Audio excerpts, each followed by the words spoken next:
की बात किया जाएगा तो यह क्या होते हैं और पूरे अध्याय में आप किसका अध्ययन करेंगे। तो देखिए, जब भी समाजवाद एवं साम्यवाद की बात किया जाएगा तो आपको इस अध्याय में समझना होगा कि समाजवाद क्या होता है, साम्यवाद क्या होता है और 1921 की जो आर्थिक नीति आई थी वह क्यों लाई गई थी। उसके बाद जो है 1917 की क्रांति और 1905 की क्रांति के बारे में आपको पढ़ना होता है। यह अध्याय का एकदम सार है ना। तो सबसे पहले जब भी समाजवाद की बात किया जाता है कि समाजवाद क्या होता है, तो समाजवाद का अर्थ होता है कि सीधा सा बात है, समाजवाद जब भी आपके मन में प्रश्न पूछा जाए कि समाजवाद क्या है तो आपको ये आता होगा कि समाज के हित में जो कार्य किए जाएं वही होता है समाजवाद, है ना। समाज के हित में कार्य कौन करता है, तो सरकार करती है। तो जब भी जैसे आपसे पूछा जाता है कि समाजवादी अर्थव्यवस्था कहाँ पर है तो आप कहते हैं चीन में, है ना। तो इसका मतलब होता है कि उस देश में पूरा नियंत्रण जो होता है वह किसके पास होता है, तो सरकार के पास होता है। मतलब जनता के हित के लिए जो कार्य किए जाते हैं, जहां पर जनता के हित के लिए कार्य किए जाते हैं वहां पर क्या होता है, समाजवाद कहलाता है ना। तो देखिए, समाजवाद जो होता है ना आपके, जहां पर जनता के लिए जनता के लिए कार्य किए जाए, जनता के लिए कार्य किए जाए, जनता के लिए कार्य किए जाए और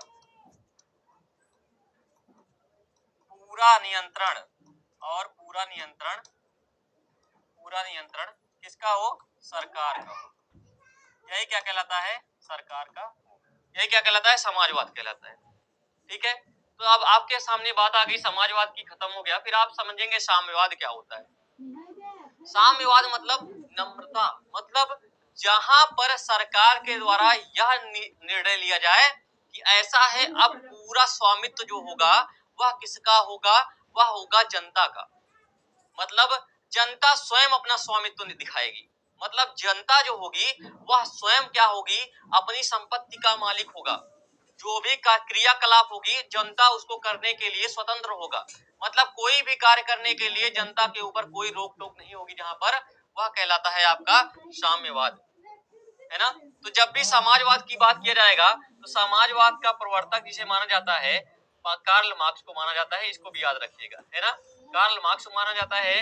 इन्होंने रचना की थी किस पुस्तक की, दास कैपिटल, दास कैपिटल की। इन्होंने दास कैपिटल की रचना की थी। और आपसे ये भी प्रश्न पूछता है कि समाजवादियों की बाइबिल किसे कहा जाता है, तो दास कैपिटल को कहा जाता है। इसको आप लोग याद रखिएगा, ठीक है।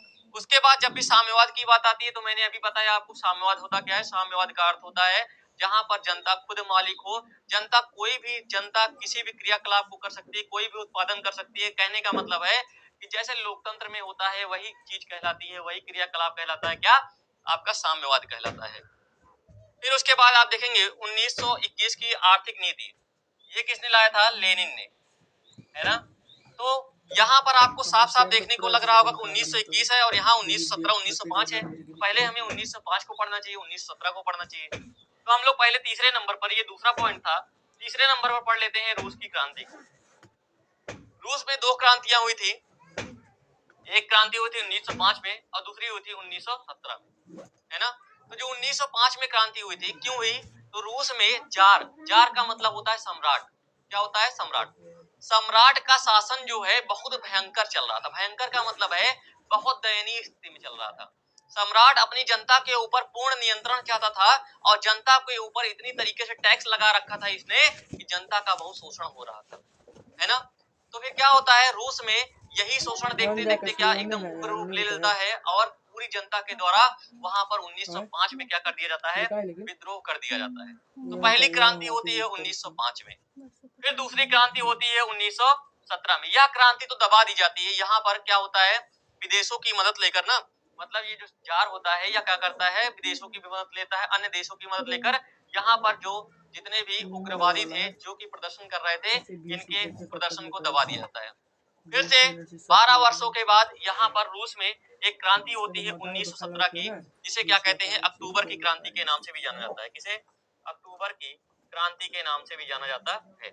1917 में होता है, इसे बोल्शेविक क्रांति भी कहते हैं। तो यहाँ पर क्या होता है कि फिर से राष्ट्रवादी जो होते हैं, राष्ट्रवादी लोग यहाँ पर किसके, रूस के सम्राट के खिलाफ प्रदर्शन करते हैं और कहते हैं कि ऐसा है कि जैसे पहले चल रहा था रूस में भी लोकतंत्र की स्थापना होनी चाहिए, जनता के हितों की रक्षा होनी चाहिए। इसीलिए 1917 में एक क्रांति होती है जिसे अक्टूबर की क्रांति कहते हैं। हुआ था यह जुलाई में, हुआ था कब? जुलाई में, लेकिन फिर भी इसे अक्टूबर की क्रांति कहते हैं। क्यों कहते हैं? क्योंकि यह जो ग्रेगोरियन कैलेंडर था ना, कौन सा? ग्रेगोरियन कैलेंडर था, इसके हिसाब से ना ये अक्टूबर। प्यारे बच्चों नमस्कार, मैं दीपक। जुलाई में, लेकिन फिर भी इसे अक्टूबर की क्रांति कहते हैं। क्यों कहते हैं?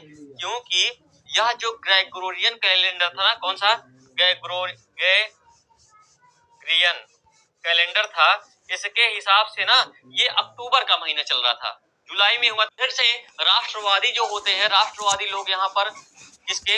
रूस के सम्राट के खिलाफ प्रदर्शन करते हैं और कहते हैं कि ऐसा है कि जैसे पहले चल रहा था रूस में भी लोकतंत्र की स्थापना होनी चाहिए, जनता के हितों की रक्षा होनी चाहिए।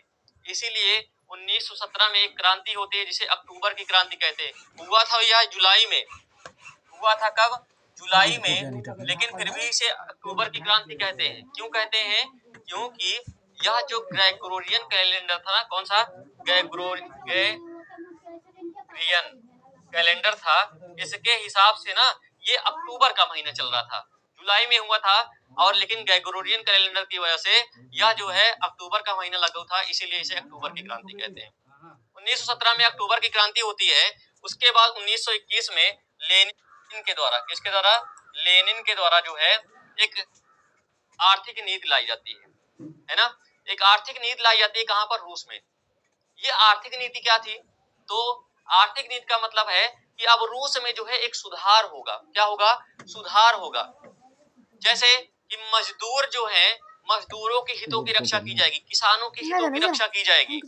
आखिर पूरे रूस का हम कैसे जो है एकीकरण कर सके और कैसे यहाँ के लोगों के हितों की रक्षा कर सके, इसी के लिए 1921 में एक नई आर्थिक नीति लाई जाती है, जिसमें ये कहा गया कि अब जो जैसे जब अब जो किसान है, किसान पहले अनाज का आधा हिस्सा जो है ना सम्राट को दे देते थे। अब किसानों को कहा गया कि अब जो है आप अपने अनाज को उगाइए, उसके बाद कुछ हिस्सा जो है कर के रूप में दीजिए, बाकी आप उस अनाज का कैसे प्रयोग करते हो हमसे कोई मतलब नहीं है। पूंजीपति वर्ग को भी राहत दी गई कि ऐसा है कि आप जो है जो भी व्यवसाय लगाना चाहते हैं लगाइए, बस हमें कर स्वरूप में थोड़ा बहुत दे दीजिए। तो लेनिन के द्वारा 1921 में रूस में सुधार करने के लिए कई नीतियां लाई गई, जिसे कहा गया नई आर्थिक नीति। तो आई होप आपको समाजवाद और साम्यवाद का यह चैप्टर आपको अच्छी तरीके से समझ में आ गया।